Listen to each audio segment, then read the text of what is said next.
25 जून 1975 ही तीच तारीख आहे ज्या दिवशी देशात आणीबाणी लागू झाली आणि आज 25 जून 2025 साली जवळपास 50 वर्ष या घटनेला होत आहे. खरं तर लोकशाहीची जी मूलभूत तत्व आहेत, मूलभूत नागरिकांचे जे अधिकार होते, त्या संदर्भात हा काळा दिवस मानला जातो. या सर्वात बोलण्यासाठी माझ्यासोबत किशोर देशपांडे सर. सर खरं तर अनेक लोकांना त्यामध्ये अटक झाली. खरं तर काळा कायदा म्हणून संबोधलं जातं, काळा दिवस म्हणून लोकशाहीच्या अनुषंगाने याला म्हटलं जातं. आपल्याला देखील अटक झाली होती. काय नेमका प्रसंग होता? आपल्याला कधी अटक झालेली?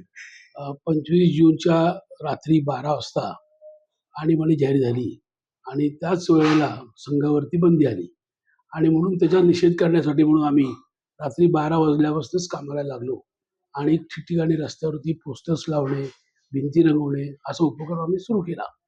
हा उपक्रम जवळजवळ 6 महिने आमचा चालू होता. आमच्या दर आठवड्याला एक बॅचेस सत्याग्रह करायच्या आणि जेलमध्ये जायच्या.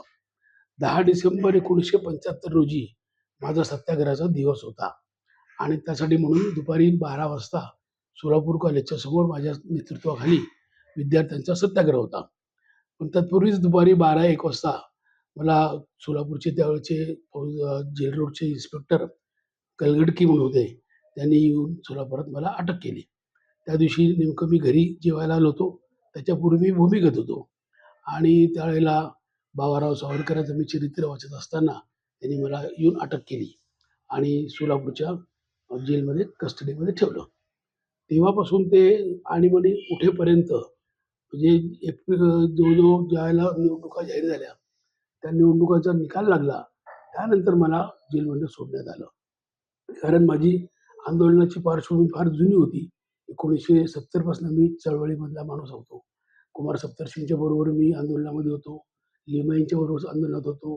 रामभाऊ म्हाळगींच्या बरोबर मी आंदोलनात होतो.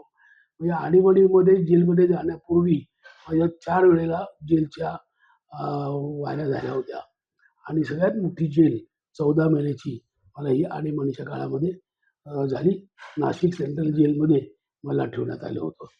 माझ्यासमवेत सोलापूरचे धोंडीराज शास्त्री दाते, कुमार वांगीकर, बाळासाहेब बंद्रुककर अशी मंडळी त्यावेळेला माझ्याबरोबर जेलमध्ये होती आणि ती सगळी आज हयात नाही आहेत. फक्त त्याच्यापैकी मी एकटाच थोडा हयात आहे. वयाच्या 22व्या वर्षी मला ती अटक झाली होती. साधारणतः आज 50 वर्ष या घटनेला पूर्ण होत आहेत. जेव्हा आपण फ्लॅशबॅकमध्ये जातो, त्यावेळेस काय नेमकं आठवतं? काय आपल्या मनात कटू आठवणी येते? त्या फार कटू आठवणी आहेत. आणीबाणीच्या काळामध्ये लोकांना खूप प्रचंड प्रमाणामध्ये त्रास झाला. अनेकांची कुटुंब उद्ध्वस्त झाली. लोकं देशोधडीला लागले. जेलमध्ये 14 महिन्यापेक्षा काळ अधिक व्यतीत केला होता. लोकांना आपलं भवितव्य अंधकारमय वाटत होतं. आपण कधी सुटणार आहोत? लोक पॅनिकी झाले होते. वेड्यासारखं वागत होते आणि बाहेरच्या बाजूला इतकी प्रचंड दडपशाही होती, की रोज वृत्तपत्रामध्ये कातडं कापून यायचे. लोकांना भाषणं करता यायची नाहीत. लोकांना बोलता यायचं नाही. लोक साधं कुजबूज जरी केलं तरी पोलीस त्यांना पकडून न्यायचे. तेव्हा अतिशय संतप्तजनक वातावरण होतं. लोकांमध्ये असंतोष होता. प्रचंड महागाई होती. रेशन मिळत नव्हतं. रॉकेल मिळत नव्हतं आणि भारताची आर्थिक परिस्थिती, सामाजिक परिस्थिती अंतर्गतरित्या सगळी काँग्रेसच्या भ्रष्ट नेतृत्वाने बिघडून टाकली होती. त्याला जनता काही कारणीभूत नव्हती.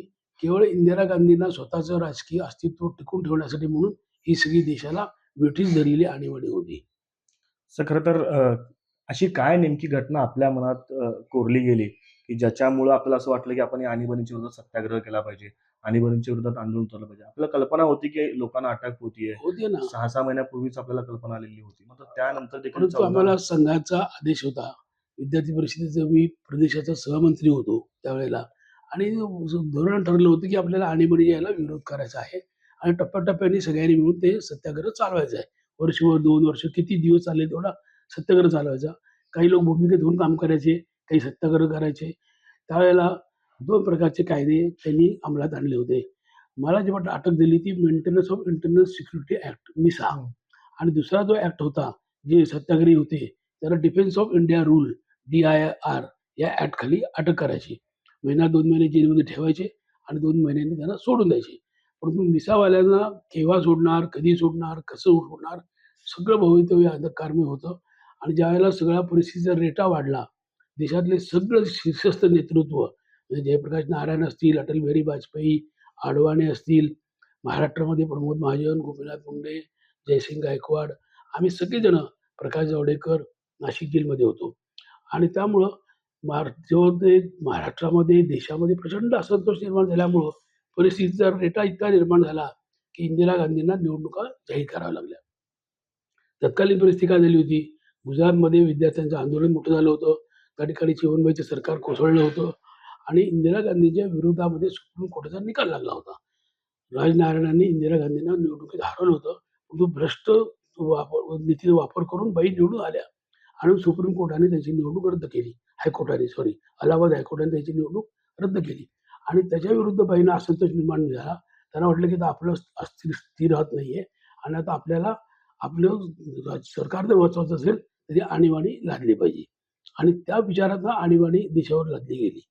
देशावर कुठलं अतिक्रमण नव्हतं, कुठं अंतर्गत काही अशांतता नव्हती. देश सुरक्षित होता. परंतु एका व्यक्तीच्या महत्वाकांक्षेपोटी सगळ्या देशाला वेठीस लावलं गेलं आणि काँग्रेसची त्यावेळेला एक राजधाती सत्ता होती. ते होते किशोरी देशपांडे. खरं तर आणीबाणीला आज 50 वर्ष पूर्ण होतात आणि या 50 वर्षानंतर त्यांच्या मनातल्या ज्या आठवणी आहेत, जवळपास 14 महिने जे तुरुंगात होते, त्या महिन्यात 14 महिन्यातल्या ज्या आठवणी आहेत, त्यांनी ते आपल्या बोलताना शेअर केल्या. कॅमेरा पर्सन युग आफताब शेख, एबीपी माझा, सोलापूर. एबीपी माझा, उघडा डोळे बघा नीट.